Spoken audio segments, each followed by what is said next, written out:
Magandang gabi po. Ang pag-usapan natin ngayon patuloy naman sa impeachment naman na issue.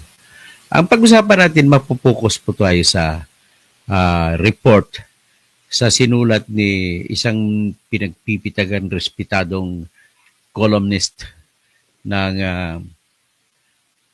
Philippine Star na si Jaris Bundok. Siniwalat niya na malaking pera pala, 150 million po ang binigay sa bawat congressman na pumirma sa impeachment. Ito po, naniniwala po ko sa kanyang kredibilidad, kaya po ako po ay inisipan ko na isiwalat, analisahin natin kung ano ito. Ang unang tanongin natin, may katotohanan ba ito o wala? Okay? So, ang basic facts natin ay last day na sila nag-file, no? Ang haba-haba ng panahon, pinakaunang impeachment sa 4 na sinampa ay sinampa noong December 2. Last year pa. Ang pangalawa, December 4. Tapos ang pangatlo, December 19. Tapos itong pang-apat, February 5. Bakit kaya ang tagal? So sinisisi sila ngayon, ginagamit ngayon ni Chis Escudero na dahilan at sinisisi sila. Okay? Yan po ang pag-usapan natin. Okay. First, let us discuss the column of columnist Jarius Bundok. So, ano ang sinabi niya rito? Ang sinabi niya rito ay nakuha niya sa kanyang source na bawat congressman pala ay pinangakuan ng 25 million sa AKAP, 25 million sa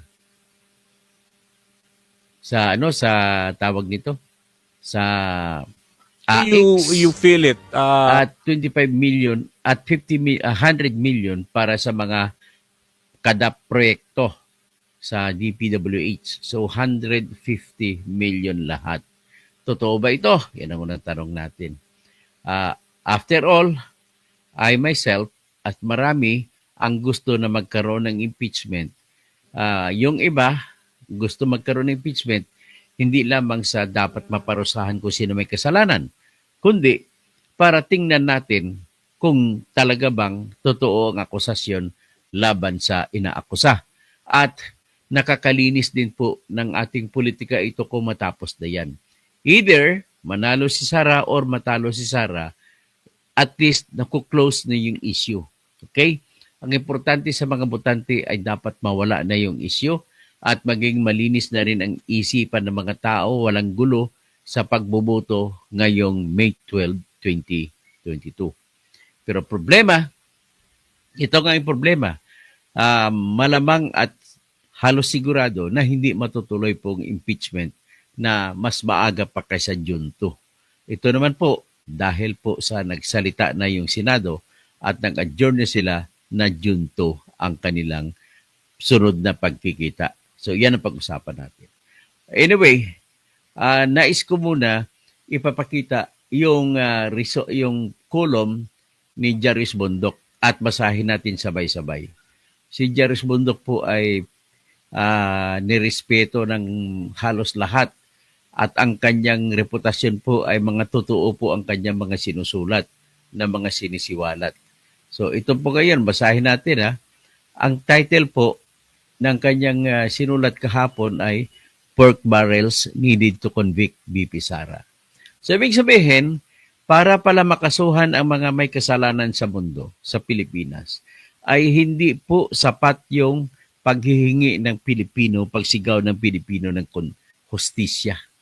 Kundi ang kailangan ay magagastos pa ng pera para tumakbo ang kaso. Ito po ang nangyari sa ngayon. Naniniwala po ako sa sinabi ni Jaris Bundok.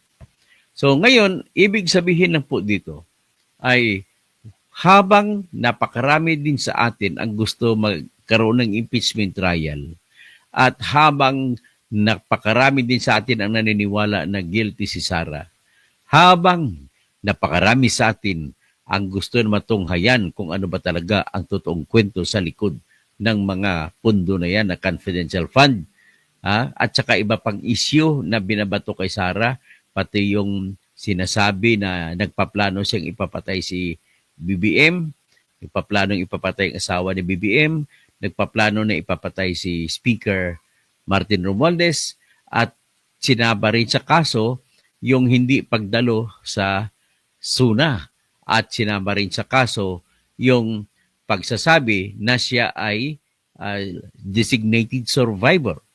At sinama rin sa kaso yung tinatawag na pag-rally. Di ba karapatan ng kahit sinong tao na mag-rally? Tapos sabihin na impeachable, ma-impeach daw si Sara dahil sa pagsama sa rally. So kahit sinong tao may karapatan po, kahit tama yung pinaglalaban niyo o hindi, lahat ng tao may karapatan mag-rally.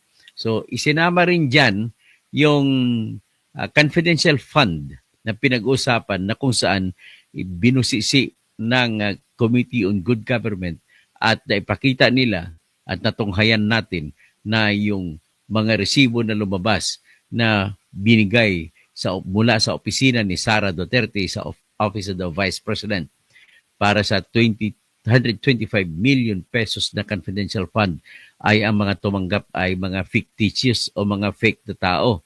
At kasama nga dyan si Mary Grace Piatos, kasama yung Kukoy Villamin na ang perma niya sa DepEd na confidential fund ay iba kaysa perma niya sa Office of the Vice President na confidential fund.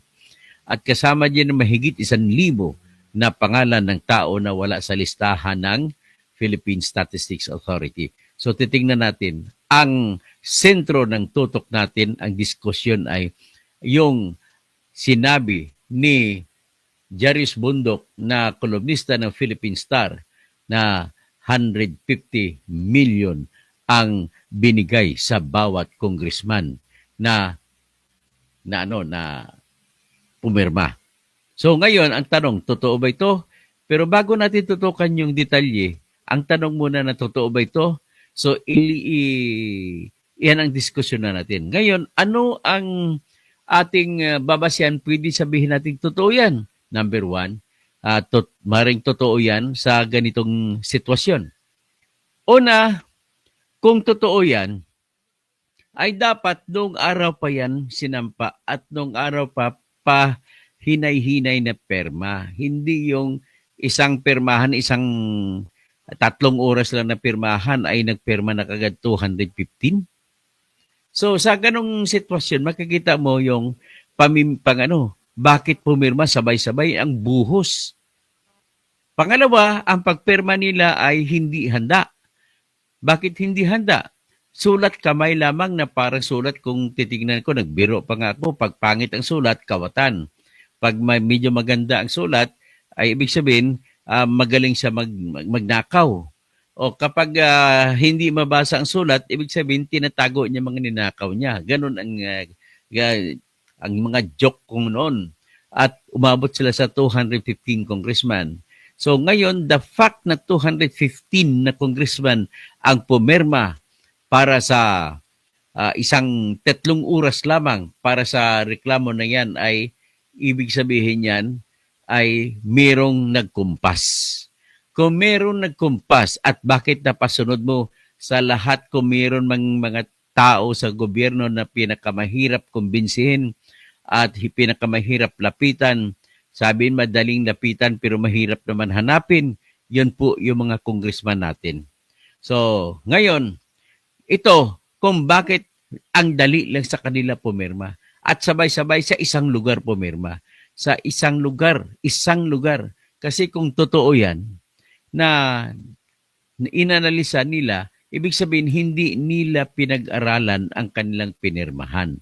Yan lamang po ang ating pruweba na kung bakit masasabi natin ang pumirma doon na hindi nila nabasa ang umabot mga 32 pages na reklamo. 7 articles. Ibig sabihin, 7 ang artikulo na kung saan binigyan nila ng buhay sa pamamagitan ng mga detalye na nilagay nila. So kung ganon, isang 3 oras na pirmahan, pare-parehong ballpen nakita ko na ginamit, itim, at walang formalidad. Kasi kung may formalidad, ibig sabihin, nakatype sa computer at doon sila pipirma at doon sila ay kani-kanya silang panotaryo. Ang nangyari, walang notaryo. Basta pumirma lang, ang imbis na notaryo, ang pinalit nila ay kunwari nandoon yung Secretary General ng House of Representatives na nagpapatunay na nanumpa daw sa kanya ang lahat ng yun. Lahat, 215. Imagine mo paano manumpa ang 215 sa isang tao sa loob ng 3 oras pagpirma. So nanumpa sila kay Secretary General Reginald Velasco. Yan ang gusto nila palabasin. Pero wala pong maniwala under the normal situation na talagang bukal sa loob at pinag-aralan ng mga congressman na pumirma yung kanilang fourth impeachment complaint bago pinirmahan. So yan po ang isa sa mga sitwasyon na kung bakit pwede kong gamitin na katibayan para maniwala ako sa sinabi ni columnist na si Jarius Bundok na 150 million ang bawat pirma. So ganun kamahal pala pag maghanap ng katarungan. Everybody is wanting justice that Sara Duterte, almost everybody, not everybody, but at least many, pwede mong sabihin majority want that Sara Duterte must be punished. Okay? At iba naman naniniwala na hindi guilty. So anyway, whatever it is not our concern. Our concern is magkano ang kinita at bakit kailangan pa mamigay ng pera. At the fact that 215 na congressman pumirma sa loob ng 3 oras sa isang lugar, sa isang bullpen ang ginamit. Isang mga papel na yon, dugtong-dugtong na yon. Kumbaga, sa normal na pagsagawa ng reklamo, bago ko pipirmahan yon, ginagawa ko na sa typewriter ang lahat-lahat sa computer. Tapos, nakalagay na ang pangalan ng pipirma. Pipirma na lang, may lagay pang ID at ipanotaryuhan. So, ito, dire-diretso. So, ibig sabihin, hindi man ito magiging issue kung tatanggapin ang impeachment complaint o hindi. Pero ito ay magiging issue sa pangpolitika na awayan. Nasabihin, hindi sabihin ni Sara, hindi totoo yan kasi napakarami lang, 150 million ang binigay sa bawat isa. Ganun po yun. So next, ano pang isang dahilan na isang pwede kong katibayan na pwede sabihin na totoo yung sinasabi ni Jarius Bundok? Isa pong katibayan ay si Mitch Kahayon na congresswoman sa Caloocan ay nagsalita mismo at nakunan ng video yung kanyang sinabi. Pakinggan natin. At dito sinabi niya, humingi siya ng tawad sa mga botante niya sa Caloocan na sinasabi niya kailangan niya sumama sa majority. At kung hindi siya sumama sa majority, hindi siya makakakuha ng pera para sa kanyang mga constituent. O pakinggan natin. Babalikan natin si Jarius Bundok. Let's say pero the way you feel it. I-remove natin muna. Si iba ipapasok ko. Video file.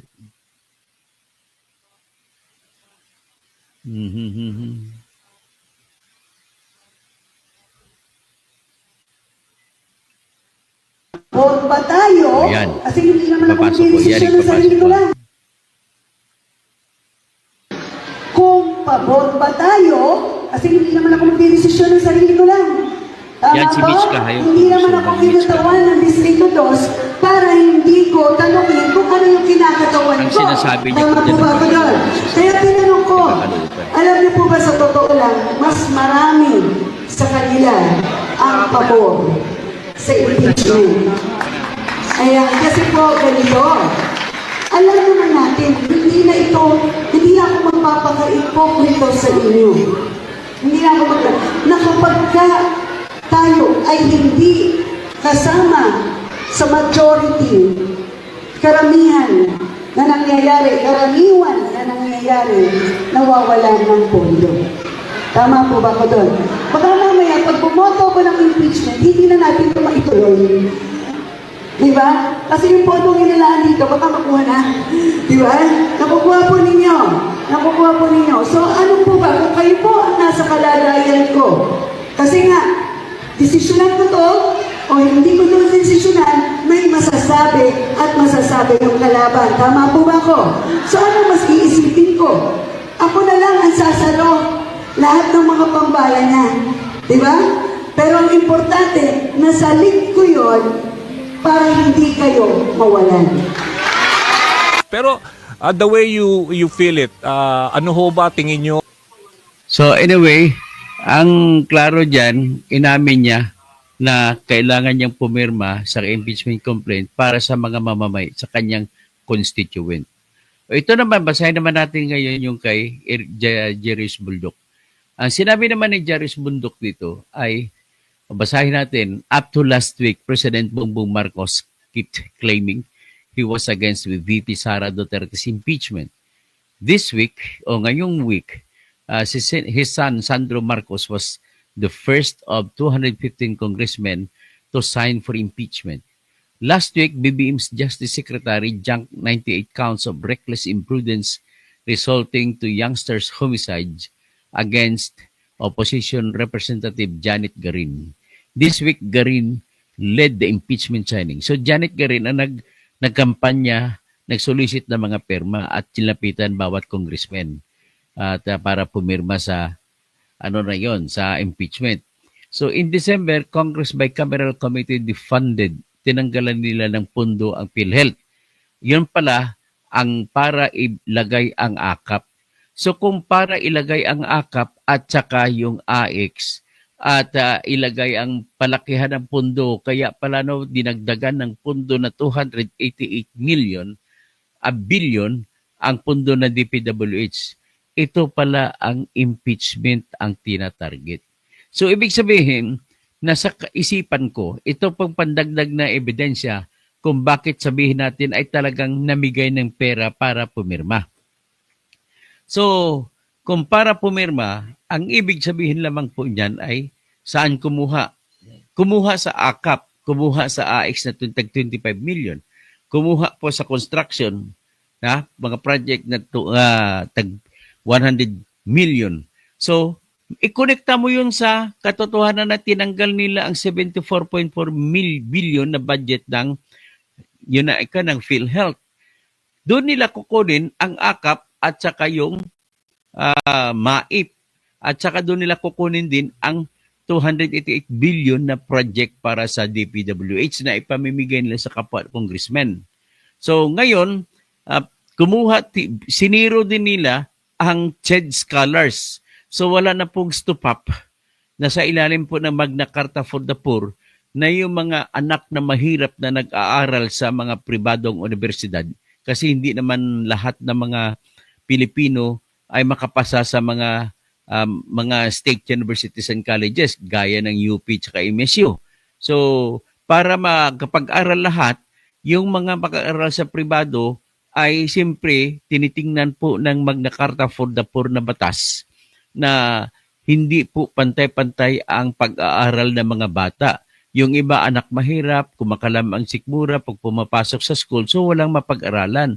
Kaya para sa mga mahina, kukulang ang kanilang napag-aralan, pinayagan sila mag-aral sa pribadong school at gagawin silang scholar at bibigyan sila ng scholarship, siguro 50,000 a year para makapag-aral sa mga pribadong universidad o kolehiyo.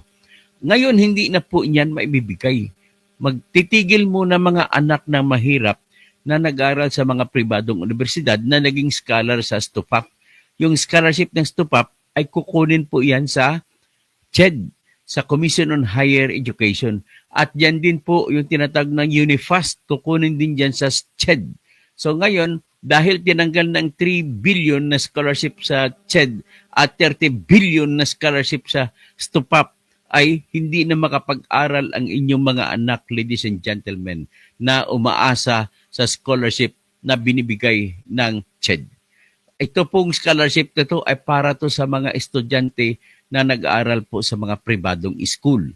So ngayon, maswerte po ang school na ang mga estudyante na nakapag-aral sa state universities and colleges, lalo na sa UP at saka MSU kasi hindi na masyadong natanggalan ang kanilang benepisyo at makapagbigay sila ng allowances sa kanilang scholar. So, yan. Maswerte din ang school na pinanggalingan ko no MSU sa aking civil engineering at yung pamantasan ng lungsod ng Maynila. So kung saan ako nagtapos ng aking abogasiya na kurso at naging ginawaran ako ng titulo na Doctor of Jurisprudence, kaya doktor ang tawag sa akin. Okay. So ngayon, ang city naman ng PLM naman ay pera niya nang galing sa City of Manila. Kaya walang pakialam ang PLM. Hindi ito apektado sa mga agawan sa pera sa Kongreso. Kung hindi, lagi itong obligasyon na ng City of Manila na bigyan ng pundo ang PLM. At ganun kagaling po ang City of Manila at nagpatayo pa ng school na City College of Manila na nung huli ay ginawa ng Universidad de Manila. So ngayon, diyan po kinuha yung 30 billion mula sa CHED at another 3 billion mula sa CHED. So nag-33, idagdag mo sa 74.4 na kinuha nila. So nagiging 107 billion ang na-savings nila ni Romualdez. At kinuha pa ang 50 billion sa Porpis, so nagiging 157 billion ang naipon nila. Kumuha pa sila ng 12 billion mula sa DepEd, so 169 billion ang naipon nila. So kumuha sila ng 17 billion mula sa DOTR, so 169, 79, 185 billion na naipon nila. Kumuha sila sa pundo ng militar sa Armed Forces of the Philippines na 15 billion. So 105 naging 200 billion ang naipon nila. Kumuha pa sila sa senior citizen at tinanggalan nilang mga pension ng senior citizen ay 1,000 a month. So nagiging 1 billion yan. So naging 200 plus billion. At kumuha pa sila sa project para sa NHA, pabahay. So 1 billion wala na rin. So kumuha din sila ng budget para sa pabahay din na ipupundo sana sa mga maralitang tagalungsod na kumukuha ng tinatawag na Community Mortgage Program. Kaya hindi na mga ilang billion, 2 billion din. So in short, ang dami na kinuha ng billion, inipon nila 288 billion na nilagay nila na pundo sa DPWH at 40 at 26 billion sa AKAP. So for 288 plus 200 plus 26, so magiging 308 plus 6, 314 plus kumuha din sila sa at dinagdag din nila sa AX, ginawa nilang 45 billion. So ang laki. Yun pala, kaya pala nila ginawa ay para impeachment pala ang target. So doon nila kukunin yung pangsuhol nila sa congressman sa kada perma. So kukunin nila doon sa AKAP na pinundo nila. Kaya pala binasura, siniro nila ang PhilHealth. Siniro nila, kinanggalan ng 50 billion itong for peace. Tinanggalan ng 12 billion itong Department of Education para sana sa pambili ng computer sa ating mga pupil at students para matuto ang ating estudyante sa paggamit ng computer. So tinanggal din nila ang 30 billion para sa pundo sa eskular ng mga mahirap na nag-aaral sa mga pribadong universidad. Ang dami na tinanggal nila. So kaya pala, yan pala, inipon pala doon kasi bibigyan ng 100 million mula sa pundo sa DPWH sa 288 million ang bawat congressman na pumirma. At bibigyan din ng 25 million mula sa AKAP at saka another 25 million mula sa AX. So nakita na natin ngayon. Kitang-kita natin ngayon ang pakay kung bakit ganun ginawa nila. In aid of election and in aid of impeachment. Tayo gusto natin ma-impeach si Sara, pero not in that way. Kailangan natin ang totoong kaso, hindi yung kaso na inimbento. Kaya nga, ladies and gentlemen, nabasa ko po yung reklamo na ginawa nila page by page at wala pong laman. Ha? O ito, susundin natin, basahin muna natin bago ko ipaliwanag na walang laman, susundin natin ang kwento ni Jarius Bundok. Ito, babasahin natin. Sabi ni Jarius Bundok, ang ginamit nila, umikot ng papirma si Janet Garin. So para pumayag si Janet Garin na siya ang mangangamay, ang mukha niyang ihaharap, ay binigyan siya ng pabor ng 98 na kaso na sinampa sa kanya ng Public Attorney's Office dahil sa mga 98 na namatay na mga bata dahil sa dingbaksya. Ay binasura ng Department of Justice. Pamalit yan sa kanyang tulong sa pangalap ng pirma ng congressman. Kapalit naman sa paghikayat niya ay ang 150 million na pangako. Bribery. This is a government of bribery. Lahat na lang ng galaw na mga kwan dito, puro bribery. So sinabi dito ni Jarius Bundok, in December, nung December, yung Bicameral Conference Committee ay tinanggalan nila ng pundong edukasyon ang PhilHealth para sa public works at political ayuda. Yun pala doon na ginamit. So this week, it became clear that the fund juggling was for impeachment payulas. So ibig sabihin ng pagtanggal ng pundo ng PhilHealth, ng Department of Education, ng TED at iba pa ay para sa in aid of impeachment. Na ang impeachment hindi peperma mga congressman kung walang ayuda na regalo at kung walang proyekto na 100 million na ibibigay sa kanilang mga bulsa. So sabi na ngayon ni Jarius Bundok, actually it now appears, nagpapakita na yung masamang mukha ng impeachment. Ang gawain mismo ni Sara Duterte na kinukomplain natin ay napakasama. Tapos ang kasong isasampa laban sa kanya, sobrang masama, mas masama pa sa kanyang biro. Ang ninakaw ni Sara Duterte ay 125 million. Tapos ang nanakawin nila ay 36 billion. Pamalit sa pipirma sa kaso para ipakulong ang nagnakaw ng 125 million. Tama ba yon? Kayo po sumagot ng mga nakikinig sa akin. So ngayon, 80 congressmen per majority ay gusto nila i-pass break ang suit. Kaya, nang una, kailangan nila 106 na pirma. Kaya sila nag-umpisa. Tapos si Cagayan de Oro congressman na bisto. Si Congressman Lordan Suwan ng Cagayan de Oro City. Hoy, wag, ayaw na nyo ibutar otro ni si Congressman Lordan Suwan. Kay nagdawat man sa mga briberies, mga suhol. So giingon niya, sinabi niya, he urged, siya pa nga ang umuna na noon ng 2022, siya pa ang nag-udyok kay Sara Duterte na tumakbong presidente. Tapos sa ngayon, babaliktad siya. Di ba? Anong klase yan? Tapos nag-post si Congressman Suwan ng Cagayan de Oro City sa kanyang Facebook at sinabi niya, I voted yes to impeach because it's the right thing to do. To my supporters, I know you stand with me. Ayuda is coming. After we voted yes, Speaker Martin Romualdez provided additional budget to give more assistance. Isa na namang itong pag-aamin. Idadagdag natin sa pag-aamin ni Congresswoman Mitch Kahayon ng Caloocan City. At kayo dyan sa Caloocan City, huwag nyo nang iboto ito si Mitch Kahayon. Iboto nyo lang ang kalaban niya na si Edgar Eresi. Sabi niya, time was running out on Wednesday, February 5, sabi ni Jarius Bundok. At ang Congress ay nakaschedule na panghuling sesyon sa February 5. At nakaschedule na rin sila na ang kasunod na session na hearing nila ay June 2. So sabi niya, money began to talk. So nagsasalita, may bunganga pala yung pera, money began to talk. Nagugulat naman ako, bakit nakapagsalita na pala ang pera? Paano makapagsalita ang pera? Ako, actually, dati, yung pera, ay yung tao walang pera. Tapos, ang pera, may tao dati. Ngayon, pati pera, wala ng tao.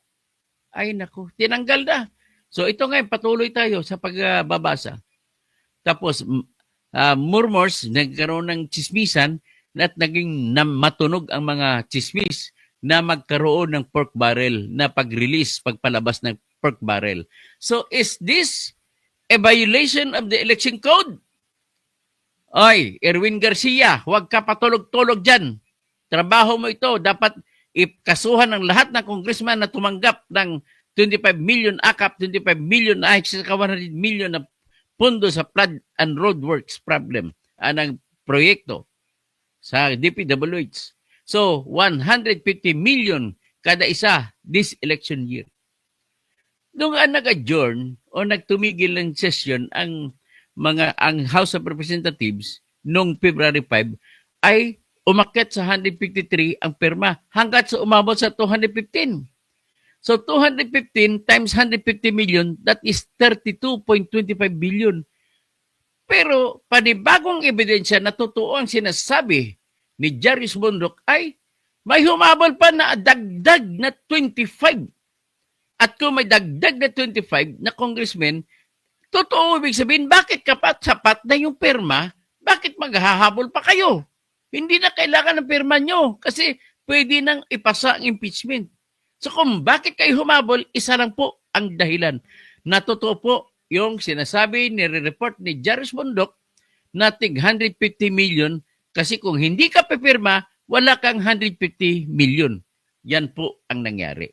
Okay? So BBM's Budget Secretary admitted in January, sabi ni Jarius Bundok, that senators and congressmen inserted 757 billion pork barrels in the 2025 national budget. They'd have to pass through the eye of the needle to get it. Pero napakadali lang. Yun pala ang target si Sara Duterte. So, ang nangyari, budget in aid of impeachment ang nangyari. So, she released pork barrels in 2022-2024. This 2025, she went along with the Bicam's fund juggling and advised BBM to make only token vetoes to budget. Sinadya pala ni BBM ang pagpabito-bito, kunyari lang bito-bito. Ang veto power o pag-disapprove. So, yan na po ang nakikita natin na katarantaduhan ng lahat ng nangyayari. Mapakabila ka, kampo ng kadiliman ka, kampo ng kasamaan, walang patutunguhan itong bayang Pilipinas. So, sabi naman ni Jarius Bundok, that's still a lot of people's tax money going into political pockets. Last Wednesday, the Senate made a show of adjourning till June 2 without taking up the impeachment case that House transmitted. Sabi ng tanong, are senators uninterested in BP sa respect? Sabi ko, ako naman tanongin nyo, alam nyo mga ladies and gentlemen, mga kababayan ko, yung pag-adjourn, pagtigil nila ni Joel Villanueva, ni Mig Zubiri, ni Coco Pimentel at ni Chis Escudero ng kanilang session ng alas 7 ng gabi, pwede pa sila mag-session hanggang alas 2 ng madaling araw, kagaya nung ginawa nila doon sa Maharlika Investment Fund. So bakit nila tinigil? Kasi alam nila ni Chis na 150 million ang binigay. So, ang isa lang ibig sabihin nun, kasi medyo decente sila na magnanakaw, sabihin nila na, bigyan nyo kami 300 million bawat isa bago namin ipagpatuloy ang impeachment trial. Ganun po. Ibig sabihin, ganun ba kamahal ang paghahagilap ng katarungan para sa taong bayan? Para lamang makulong, para lamang matanggal pagka Vice Presidente si Sara, ay kailangan natin ng sa Kongreso 36 billion. So sa mga Senado, kung magbibigay niya, minimum yan ay 300 million. So 300 million times 54 at 24 kasi 23 lang sila, 23 sa senador eh. So i-multiply natin ngayon. So 23 times 300 million siguradong ialok dyan. So magkano? 6.9 billion pesos plus 36 billion, that is tumataginting, sabi mo 7, so tumataginting na 43 billion pesos ang ginagastos para lamang matanggal sa pwesto si Sara Duterte. Bayan ko, tama ba yan? Lahat tayo gusto natin matanggal si Duterte sa pwesto. Pero kung itong nangyayari, ano ang gagawin natin? Tatawa na lang ba tayo? Papalakpak na lang ba tayo? Total, matatanggal na ba si Sara Duterte? And to think, hindi pa matutuloy, matatalo pa sila sa kaso sa pamamagitan ng teknikalidad. Ma-default sila. Bakit po?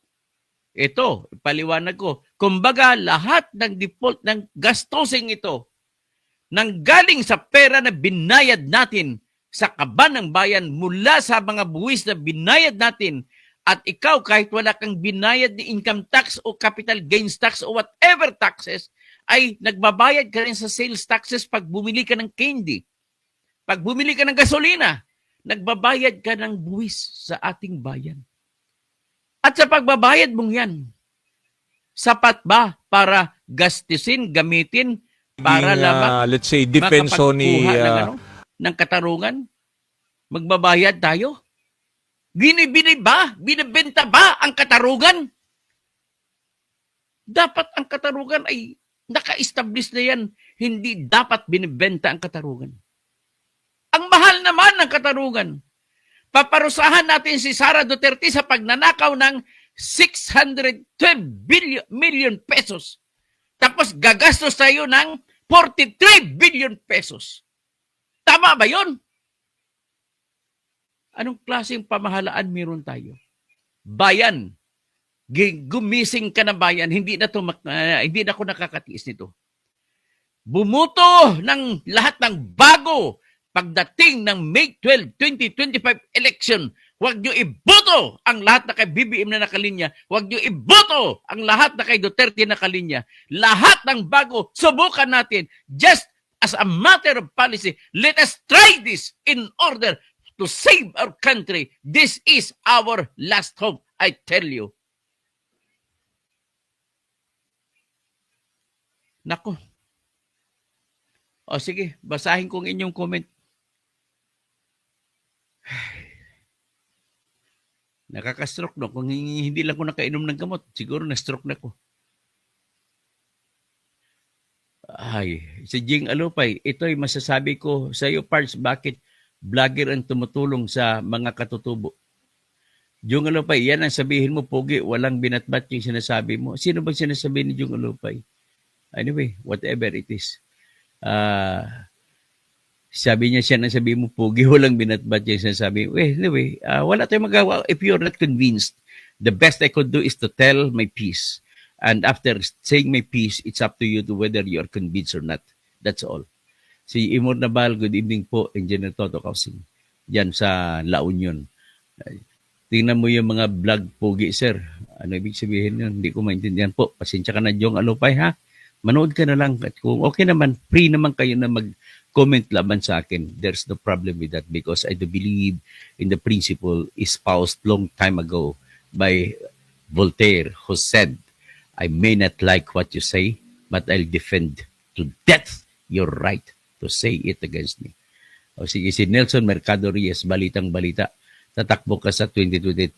Tatakbo talaga ako presidential para matapos na itong problema ng Pilipinas. Magkaroon ng totoong pagbabago. Totoong tatanggalin natin ang lahat ng korap. I'll tell you, kung ako maging presidente, mahaba na po ang 2 taon na mapabilanggo natin at mapatanggal natin ang lahat ng korap. I'll mark my word. I know what to do. I know all the laws. Ganun lang kasimple. Needed for me to do it. Nelson Mercado Reyes, kung tatakbo ka ng pagkapangulo si Sara Duterte, wala pong problema. Kahit kalaban ko si Sara, si Romualdez, si Rafi Tolpo, I don't care. Walang problema. Then let us debate with each other. And I will tell the whole world, let's start the great debate for presidency. And let us prove to the world who should be voted to give the genuine and the first lasting prosperity and justice for the Filipino people. Ipakita ko lahat ng ebidensya. At unang-unang ebidensya ko, wala po akong ninakaw. At wala pa akong nilokong tao, hindi ko kagaya kay Marcolita, Dan Marcolita na tinawag ni Kainso na manlilin lang. Oh. Tapos, Josepa Celestina Garfield, good evening, General Toto Kausing. Alhito Pahardo, sabi na nga ba, style nyo bulok, nabili na yan. Tapos Japi Arante Peñalosa watching from Kayot, Cebu City. Maayong gabi diha po. Perni Pinto, Jordan, maayong gabi sa imugi dira sa kung sa diin man kasubong. Rodi Rabi, Pastor Rodi Rabi, tiyak marami magkakapera na kongresistang at senatong highest bidder is the name of the game. Money talks talaga. Biro mo, karapatan na natin ang katarungan tapos bibilhin pa natin, gagastos pa tayo ng 43 billion. Anong klaseng mga tao meron dito? Junri Gagarita, Dr. Kausing 2028. O yun, talagang mag-start na po 2028 na takbo para sa presidency. Nover de los Santos, grabe, dami ng pera ng Congress. Totoo ba, Senator? Totoo po ito. Pastor Rodi Rabi, good evening po. Ang Hilito Pardo, atras sa bante, pero ang totoo, palaging atras. PBBM, LBM, BBM. Rodi Rabi, Judge Tres Maria, kaya pala pinatanggal ang pag-usad ng impeachment complaint dahil sa salapi. Nag-aantay pa ng mga pera, mga ungas. Okay. Pastor Rodi Rabi, stay safe. Happy and prosperity, Dr. Kausing. Domenico Marco Barba Jr., keep up the good work po. Thank you po. Raul De Leon Q. Jr., ilang buwan ang investigasyon na live on TV, tapos ngayon lang mag-action? Grabe naman. Tagal-tagal. Hindi buwan, tapos ang tagal, mahigit 3 buwan bago, no? Imposible. Tapos ito pa, napakalsama ng paggagawa ng reklamo. Mananalo pa si Sara dito nung binasa ko isa-isa. Mas matapang pa po ang reklamo ng sinampa nung unang impeachment complaint na sinapa nila ni Congressman Percy Sindanya. At saka yung pangalawang complaint na sinampa nila ni Congresswoman Franz Castro, ni Congresswoman si Arlene Brusas, at saka si Congressman Raul Manuel. Dapat yun na lang ginamit nyo eh. Ang ginamit pa yung ngayong reklamo, Port, napakasama po pagkagawa. I'll tell you, uulitin ko, isa-isahin ko. Ipapaliwanag ko sa inyo kung bakit masama pagkagawa. At mananalo lamang po si Sara doon. Kumbaga nakadesenyo eh. Alfonso Cristobal, money talks, money is working, money is everything for dirty politicians. Shai Barsimo, magandang pag-usapan ito, Dr. Kailangan mamulat ang mga mata ng taong bayan at total ban na ang mga pumirmang congressmen. So, tapos si Cayetano Olidis, good evening po, bunyog kami. Raul De Leon Pio Jr., oy, Hershey's ka, ala naman. Sige, opinion mo lang po, no, Hershey. Ebidensya na nga pa yun eh. Hindi pa ba yung totoo yung nagsampa sila ng February 5 lang? Tataka naman ako sa iyo. Sige, you are allowed to say what you want to please. Teresita Sapalaran, Francisco Antonio Babunga, Dirty Money Laundry, Sebastian Sartin Gonzaga. Free mode po ako ngayon dito ako sa work. Zero wifi dito. Tanong lang po, ano po ba ang sumbong o kwento lamang? Francisco Antonio Babunga, Money Trail, Sebastian Sartin Gonzaga, hindi ako nakikinig at nakapanood ng video. Ganun ba? Vendor Mike, good evening. Toto, Kausing timing, nakalive, nakatindans ako. Eleanor Claveria, Mitch Kahayon, Gloria kasi po yan eh. So Raul De Leon, Q. Jr., ano na ang mayorya sa Congress? Lahat ang nag-alisa na sa padapa party list at lumipat lang tama, lumipat lang. Tapos, Usting Graho, grabe man, paratang mo. Totoo po yan, hindi po yung paratang. Sa mga congressmen may ebidensya. May ebidensya na nga eh. Nakakita na nga eh. So, hindi ba nakita yung unang-unang ebidensya, yung umamin si Mitch Kahayon, nakasama nila, umamin din si Congressman Swan. Oh. Ganun po mga ibang ebidensya. Marami pang lalabas na ebidensya, isa-isahin natin. Sinabi kong mga circumstansya, ebidensya rin yun. Na kung bakit ngayon lang, ebidensya din yun. So, Body Boy Motorriders, fake news po, patamang hinala ng walang basihan. Well, that is your opinion po. Kung nakikita mo yung argumento ko, yung sitwasyon, pati mga pinakita kong mga detalye, well, siguro maniwala ka kung nasa tamang pag-iisip po kayo. Lito de Torres, Kaya after ipasa ang budget, kapansin-pansin, biglang natuloy ang impeachment. O, Boaz Tolentino Ramirez, tama po yan. Din po ang assessment ko. Raul De Leon Jr., DDSK, kahit jurisprudence, Dr. Capiro, you are inclined to this narrative. Ay, yung opinion mo lang yan, Mr. Raul De Leon. Gonzales Lulit, aksaya ng pera ng bayan, dapat impeach din si BBM. Ang daming nangangailangan ng tulong at serbisyo, kaya lalong lumalaki ang utang ng bansa dahil sa korupsyon. Arnolfo Gotiza, walang masama dyan sa sinabi mo, kalbo. Guni-guni mo lang yan. O yun, yan ang opinion nyo po. Wala naman, hindi naman ako galit sa yan. Mario Villardizon, paano kung walang pera, walang perma? O ganon, walang pera, walang perma. No money, no sign. Ilon Hertilian, agree po ako. Osting Graho, tinatamad na ako sa iyo makinig. Dati idol kita, pero dapat ang pag nagsasalita may katotohanan. May totoo naman yan. Kung hindi ikaw yung naniwala, wala naman ko. You are free to not to listen. Ganun na po, Osting. Huwag niyo na akong takutin na dati. Hindi po ako, I don't care. Sa totoo lang, kung naniwala ka sa akin o hindi, it's up to you. Yanis Elma, Osting Gaho, walang pandaraya. Magkano ang kailangan mo upang malutas ang iyong mga problema? Narito ang aking manager para tulungan ka lahat ng nagbabasa nito. Ngayon may pera ka, bukas PM. Sir, ayun, pinadalhan ka na tuloy ng message na yan. Lianes Elma, Mario Villardizon, kung mag-isa kang tinatamasa ang pribilehiyong ito, ipakita nito kung gaano ako hindi nagpapasalamat dahil nakuha ko ang aking tagumpay. Yun, mga advertisements yan. Lianes Elma, Arnold Pugutisa, walang pandaraya. Magkano ang kailangan mo upang malutas? Ayan. Maraming pinasok tuloy ng advertiser dito. Cassandra Daisy, anything, everything for the impeachment of Sara. Ang problema, ang babagal at kulang sa ebidensya. Tapos, sino pa? Presperis, Maya Pabengi, Jimmy De Vera, good evening po, Engineer Toto Kausing. Really assist you, Attorney Toto. Dulan, impeach Sara, impeach Romualdez. Juan de la Cruz, kung totoo yan, wasak na naman ang image ng mga congressman. Talagang totoo po yan. Ferdinand San Juan, good evening po, Attorney Engineer Toto, Bunyog, Catalunya Kausing. Lalo pong lumala ang korupsyon sa ating bayan. Grabe na po ito. So Dulan, impeach Sara, impeach BBM. Bongski, isa pang patunay na nagkabayaran ay yung mga humahabol. Tama, yung humahabol. Bakit humahabol ng pirma? Tama na, hindi na kailangan. Kung humabol, ibig sabihin may hinahabol. Ganun lang ako simple, di ba? Kung humahabol, may habulin. Ang katotohanan ng buhay, hindi na po kailangan ng pirma ng 25. Bakit mas sila humabol? Ibig sabihin, naghabol ng 150 million. Di ba? Ganun lang kasimple. Dolan, impeach Sara, impeach BBM. Geoffrey Gonzaga, saan mo nakuha ang balitang yan?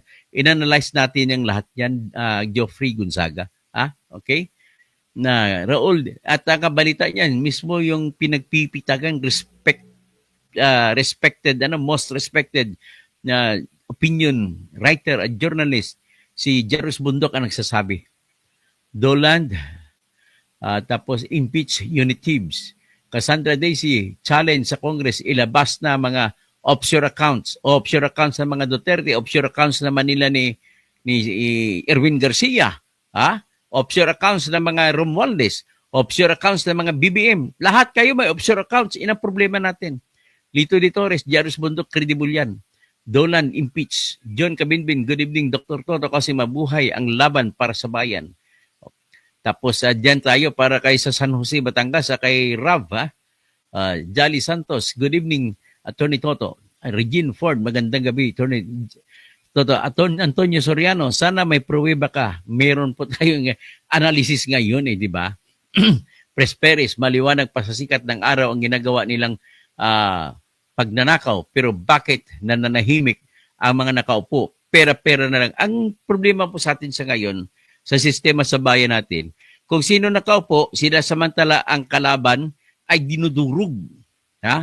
Pag ang kalaban na dinudurog ay nakabawi, sila naman ang mandudurog. Di ba dati dinudurog ni Duterte mga kalaban? O ngayon siya naman ngayon dinudurog. Ganun lang, nangyayari yun.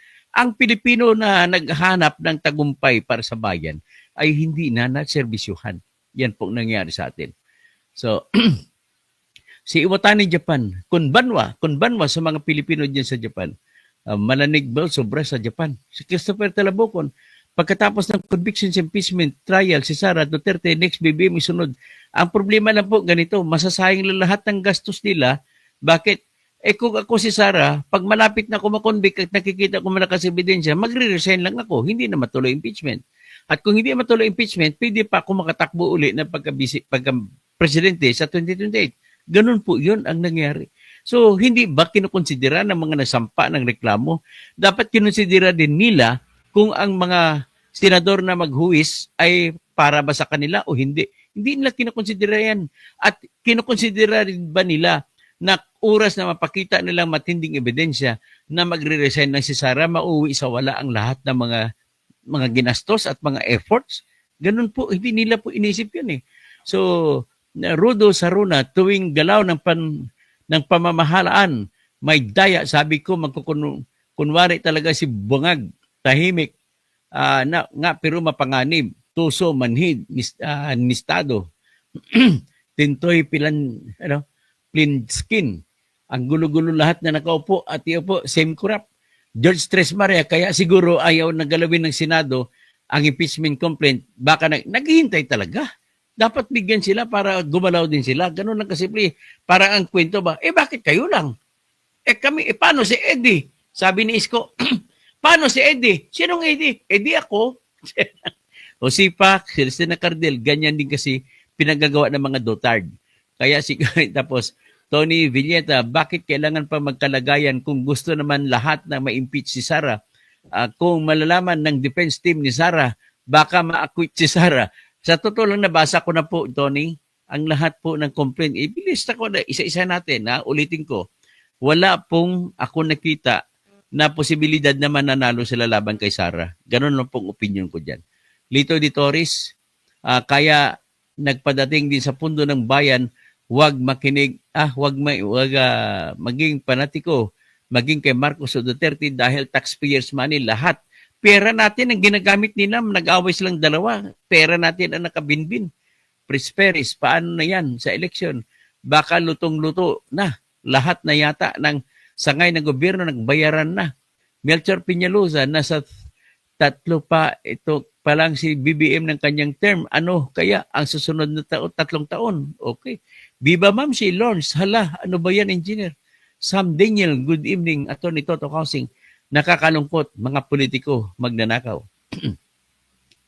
Glenn Oy, tama, Doc, iboto ang lahat ng hindi BBM candidates at DDS candidates. Josepa Celestino Garfield, Smart Magic and Biro is just the same. Tama po. Bernard Magtibay, thank you Dr. Toto para sa akin, patas po kayo. Aradonas Aliaga, kung may ebidensya, file ng kaso. Sila na po magpapile yan, hindi tayo. Kasi sila naman ang may hawak dyan. Sa atin, pinupukaw natin sila.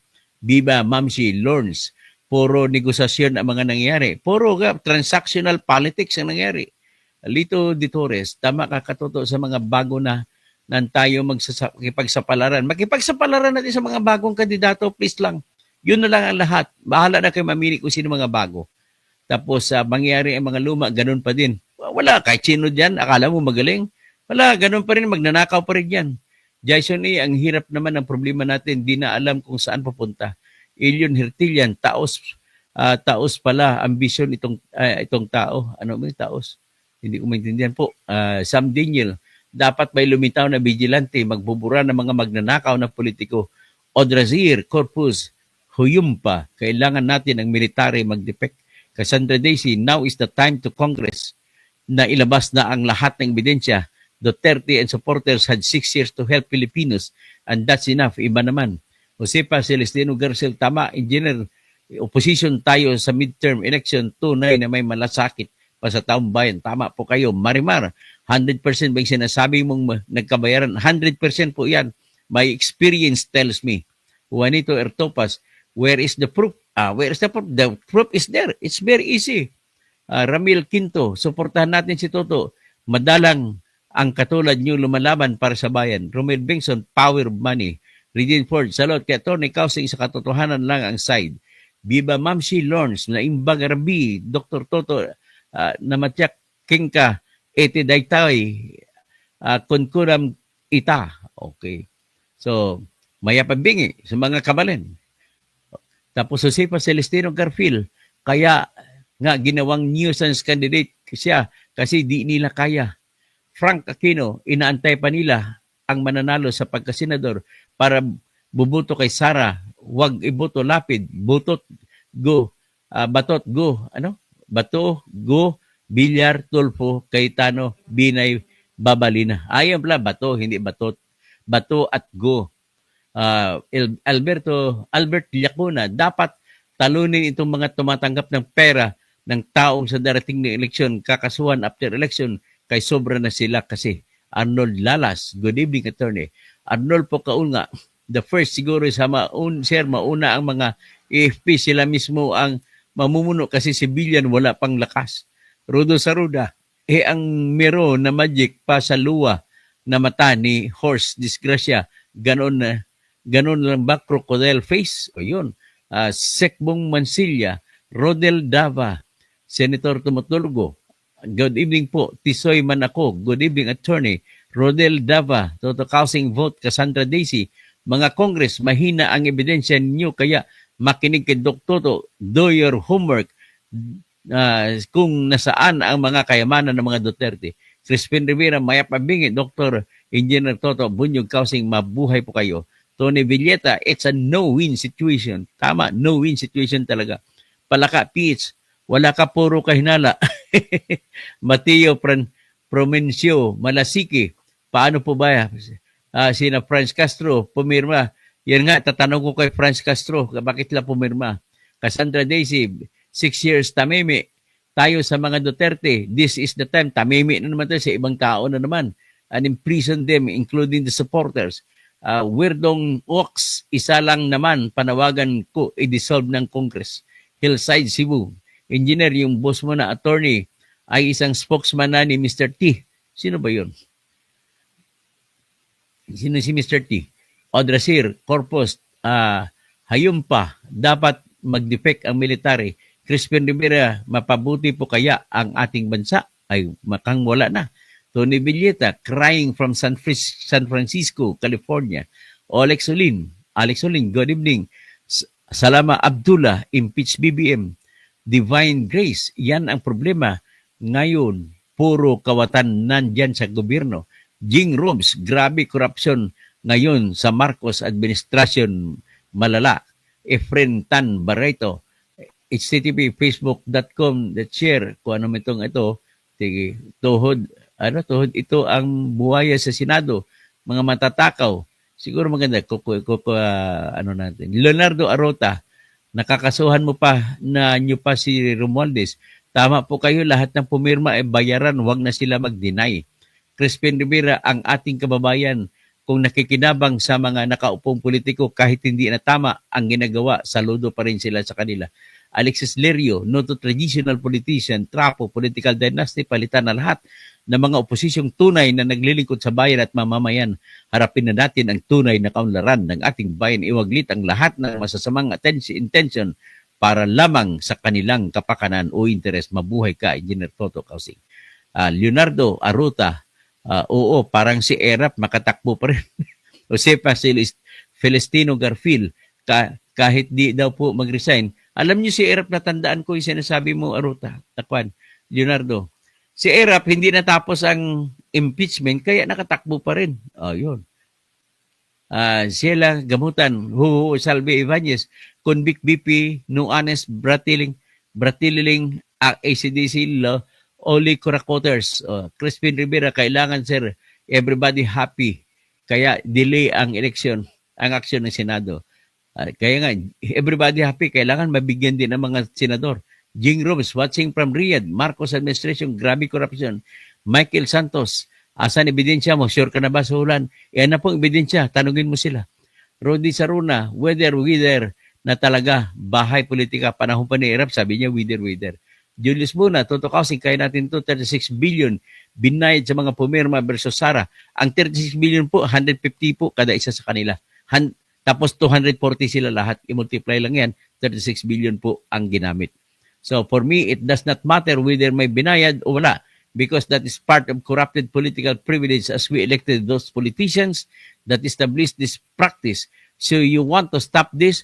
Review the congressional journals and publish the politicians who authored and endorsed these corrupted policies of funding privilege. So alam naman natin po na si Romualdez ang nagpalit po niyan, Julius. Si Romualdez, tinanggal nilang ibang pundo, pinasok ang akap, pat kasama niyan si Elizalde, tapos nagblanko pa yung Bicameral Conference Committee report, at kahit blanko, binasihan at kinopya, nagkaroon ng laman, at pinapirma kay Bongbong Marcos. Ibig sabihin, kasama po si BBM sa diskarte ng pandaraya sa ating budget. So Alan Radan, magandang gabi po, Idol Toto. Mahalaga dyan lumabas ang mga pinapagagawa ni Inday at tao na lang mag-isip kung totoo ang mga obligasyon, ang aligasyon. Siyempre, tao na lang magsasabi niyan. Jason Japlos, Kawawang Pilipinas, 3 lang ang pamimilian, Duterte Group, BBM Group, or NPA. Yun. Huwag naman. Ano na lang, ay buto na lahat ng oposisyon. Ganun na lang kasimple. Huwag yung oposisyon na Duterte or sa administrasyon na BBM. Yung mga lahat ng bago po ang iboto nyo, yan pakiusap ko. Tapos Marinol Bildan, ang sama naman nila, anong gusto nilang palabasin sa buwatan talaga, ay nako, wala na yung matitino kundi ang mga quadcom na ilan ang nag-iisang Senator Risa Hontiveros. Ayun, nag-isa na lang yan. Ang tawag kay Risa Hontiveros, sui generis. Julian T. Kausing, Julians, Kausing, mabupay nga gabi sa imo, Idol, saludo ako sa imo. Oy, sige, maupay nga gabi sa imo, Julian T. Kausing. Marami pa ng mga kausing na mga maupay, mga waray. Romano ni Pasina. Tapos Bunyog Toto, I salute you, I vote for you, Senator. Odrasir. Tapos Corpus Huyumpa. Kung 5 million viewers nyo, malalaman talaga na ng taking bayan yan. Ranger Valdemoro Jr., maayong gabi, Engineer Dr. Toto. Lito Torres, Katoto, magsasampa daw ang grupong Citizens Crime Watch ng kaso kay Tambaluslos. Narinig ko yun, ibang kaso na mag-falsification ang gagawin ng kaso. Tapos kung ikaw po ang Engineer Tots, pipirma po ba kayo? Hindi ako pipirma. Kung may pera-pera. Pero kung walang pera, pipirma ako. Kasi ang problema, naniniwala ako sa akusasyon. Ang problema, pag pumirma ako, nakita na ako ngayon na tumanggap ng pera. Kasi ang kasamahan ko tumanggap ng pera. Yan po ang problema dyan sa lahat. Rosetta Modino, Josepa Celestino Garpel, hindi yan. Mag-resign si Sara, never yan. Mag-resign po yan, postaan tayo kung malakas ang ebidensya. Pero kung hindi malakas ang ebidensya, hindi mag-resign yan. Josepa Celestino Garpel, Kuya Toto, kampanya kami kay FBP Lini dahil hangad namin ang good governance. Kaso marami pa rin ang mga baliko ang pag-iisip. Ngayon, nadamay pa kami. Sana matuto na kayo, mga uto-uto na tuta ng unit thieves. Angelito Rollo, ano pa ang mangyayari sa ating bansa? May pag-asa pa ba? Ang pag-asa na sa kamay natin, bumuto lamang tayo ng lahat ng bago sa ngayong May 12, 2025. Yan po ang pag-asa natin. Charlie Mojico, good day. Attorney Toto kasi from Region 5. Mga Bicol, Maray na mga nabangki sa mga Bicolano. Hillside Cebu, engineer, ang abogado ay si Attorney Langaw at si Mr. T ay si Tambaluslos.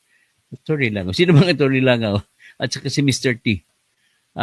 Malago sa tubig. Both Duterte, line up, solid. Huwag ka na mag-Duterte. Bago naman ang taong buto nyo. Mga bagong butante na lang, about bagong kandidato. Para ba siguradong pagbabago? Teddy Teodoro. Kung totoo man na may perang involved, dapat may clear evidence. Hindi na po kailangan nating clear evidence. Wala po makukonvict pag ang hanapan mo ng ebidensya laban sa magnanakaw. Tandaan mo, walang magnanakaw ang magpapabigay ng ebidensya. Tandaan mo yan, Teddy. Josepa Celestino Garpil, kaya dadaanin na natin sa baluta. Tapos, Rosita Modino, mas mabuti para matulog na talaga ang impeachment trial. Tapos, Josepa Celestino Garpil, matuloy, hindi matulog. Jolao, good evening. Sunderline, Celestial, wala na lahat sila, hindi na mabuti ng tao. Ferdinand San Juan, mabuhay at kakailangan po kayo, Attorney Toto Kausing ng ating bayang Pilipinas. Union Ral Napoles, may pag-asa pa ang bayan.